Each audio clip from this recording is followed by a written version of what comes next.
যে আমাদের কোনো ভুলের জন্য বিহার না হয়ে যায়। কারণ বিহারের সমীক্ষাতে আমরা যেটা দেখছি, যদি আজকে তেনাদের ঘরে 10টা সিট দেওয়া হতো তাহলে আজকে হয়তো বিহারে এই রেজাল্টটা হতো না। তাহলে সেই বিষয়টা আমরা বলেছি, সেটাও টেবিলে আছে। ওই যে আমাদের একটা জায়গায় সবাই মিলে হয়ে লড়লে ভালো হয়, আর না হয় বিহারের মতো দেখা যাবে তিনি আলাদা লড়বে, আমরা আলাদা লড়বো, এটা খারাপ হয়। पीरजादा अब्बास सिद्दीकी साहब ये बोले हैं कि एमआईएम पार्टी के का वो सपोर्ट करेंगे, वो उनके लोगों को भी बोलेंगे, वो ऑन रिकॉर्ड उस बात को कहे हैं। अब आगे क्या होता है तो ठहरिए, देखिए क्या होता है, देखते हैं।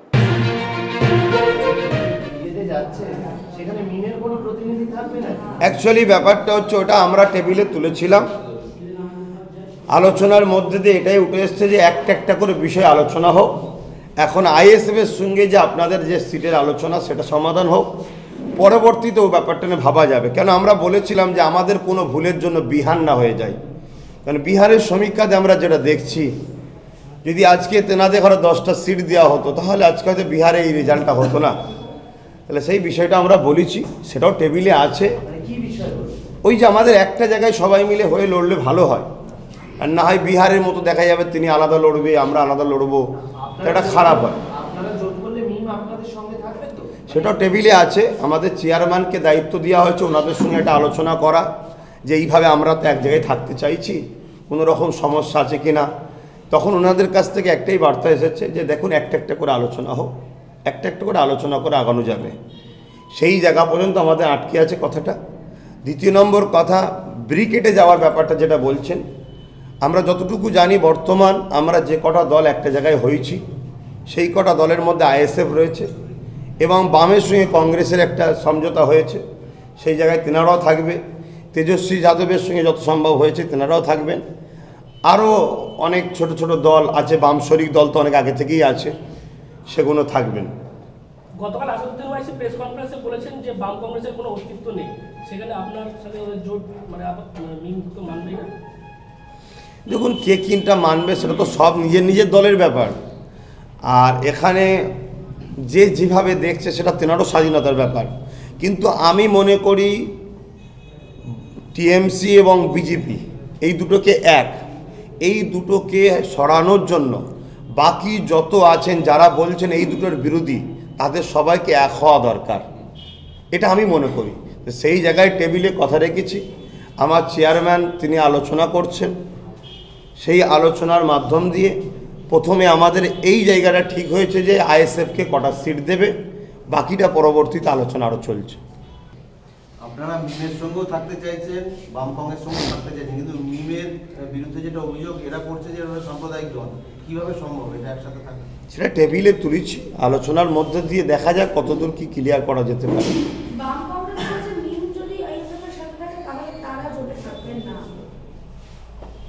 সেরকম কোনো ইনফরমেশন আমাদের কাছে নাই, তবে টেবিলে আমরা আলোচনা তুলেছি।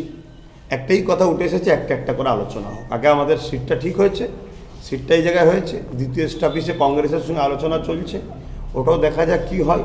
3 নম্বর এই কথাটা আমরা বুঝিয়েছি, কেন আমরা সমীক্ষা করে দেখেছি, বিশেষ করে বিহারের অঙ্কটা দেখেছি, যেখানে দেখে আমরা বুঝতে পেরেছি যে কোনো দলকে ছোট বা গুরুত্ব না দেওয়া উচিত নয়। তা সেই জায়গায় গুরুত্ব করে না দিয়ে সরিয়ে দেওয়াটা উচিত নয়। সেই জায়গায় আমরা চাইব পরোক্ষ বা প্রত্যক্ষভাবে যে কোনোভাবে হোক আমরা সবাই যদি একটা প্ল্যাটফর্মে আসতে পারি, তাহলে হয়তো আমাদের জন্য সেটা সুবিধা হবে। বাকিটা সবাই মিলে যেটা একটা আলোচনা তৈরি হবে সেটাই হবে। সেটা আমি আর একা তো এখন নাই, একটা জায়গায় চলে গিয়েছে, এটা জোটের মধ্যে সেটা আলোচনা। মুখ্যমন্ত্রী তো বিভিন্ন সবাই বলেছে আমি 99% সংখ্যালঘুদের কাজ করে দিয়েছি, তাহলে আবার আপনি এক দল তৈরি করলেন কেন? মিথ্যা, মুখ্যমন্ত্রী মিথ্যা কথা বলছে।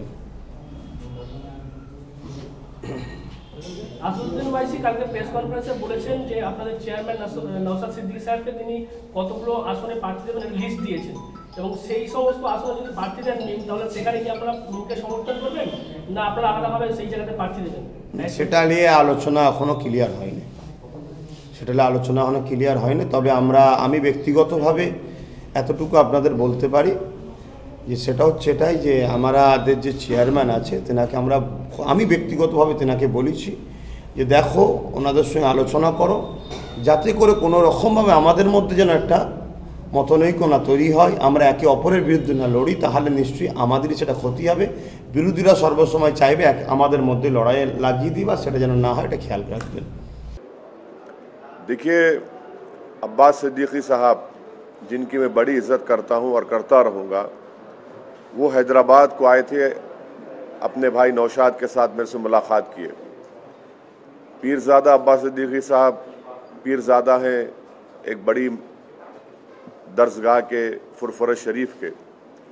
फिर मैं जाकर फुरफुर शरीफ में वहाँ पर पीरज़ादा अब्बास सिद्दीकी साहब से, उनके भाई नौशाद साहब से मिला हूँ। वो बड़ी मोहब्बत से मुझसे पेश आए। मेरा जो बातचीत हुई वो अब्बास सिद्दीकी साहब के साथ हुई है। अब अब्बास सिद्दीकी साहब के भाई जो पार्टी के चेयरमैन हैं, उनकी पार्टी क्या फैसला लेगी ये मेरे को, मैं उसके बारे में नहीं बोल सकता हूँ, मगर मेरी इज्जत जो अब्बास सिद्दीकी साहब के साथ है वो बराबर रहेगी।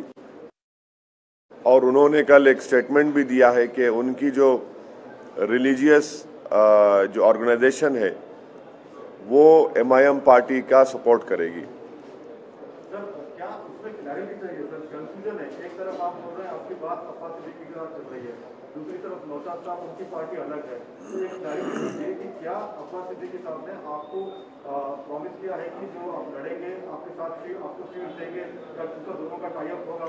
नहीं, कल का जो उनका स्टेटमेंट है जो पब्लिकली अवेलेबल है, जिसमें पीरज़ादा अब्बास सिद्दीकी साहब ये बोले हैं कि MIM पार्टी का वो सपोर्ट करेंगे, वो उनके लोगों को भी बोलेंगे, वो ऑन रिकॉर्ड उस बात को कहे हैं।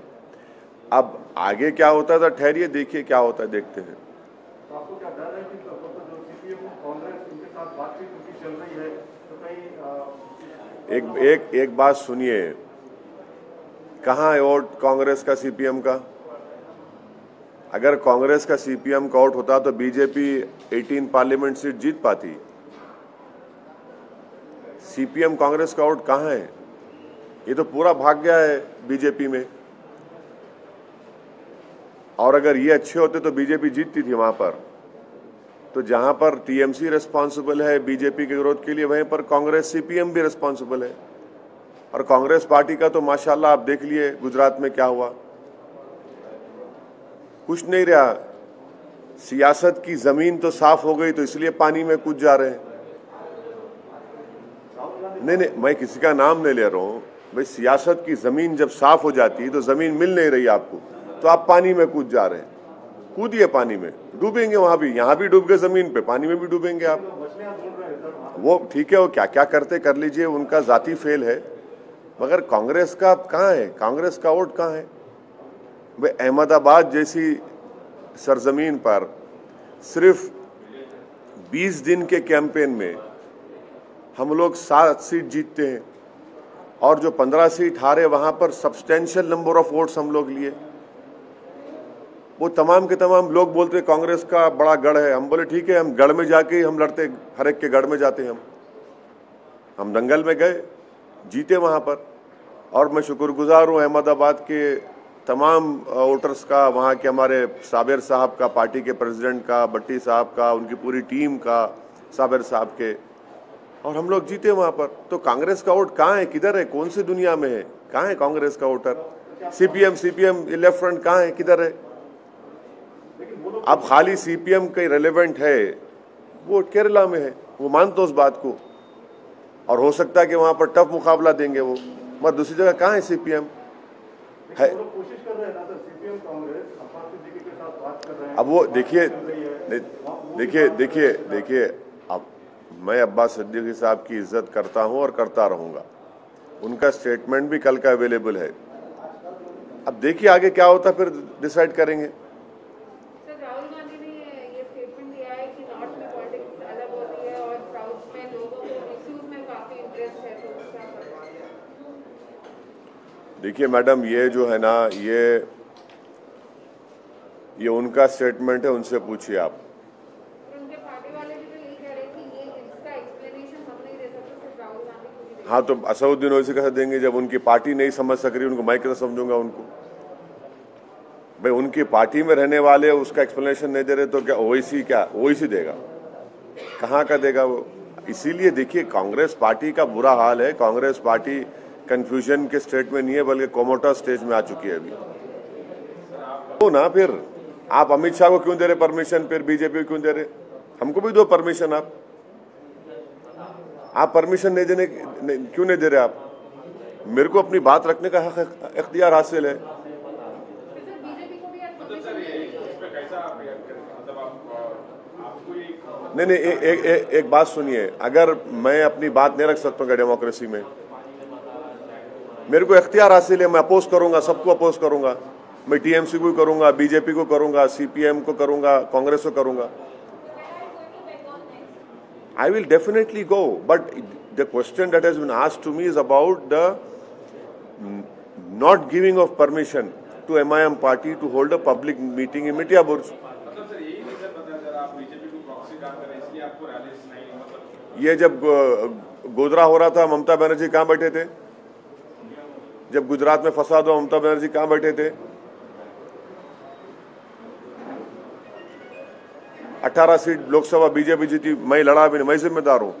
देखिए लार्जर क्वेश्चन क्या है कि आपको कैसा राइट है, आप रोक कैसा सकते हैं मेरे को? आप वहां पे 144 भी नहीं है, वहां पे कोई गड़बड़ नहीं है, वहां पे सब पार्टीज के रैलीज हो रहे, लेफ्ट की रैलीज हो रही, कांग्रेस के हो रहे, बीजेपी का हो रहा, टीएमसी का हो रहा, मेरा क्यों नहीं हो सकता भाई, मेरी पार्टी का? बीजेपी को आज परमिशन नहीं मिली है रैली करने की, वो लोग कह रहे हैं कि वो कोर्ट जाएंगे। खैर वो बीजेपी की तरफ से बोलेंगे, मैं कैसे बोलूंगा?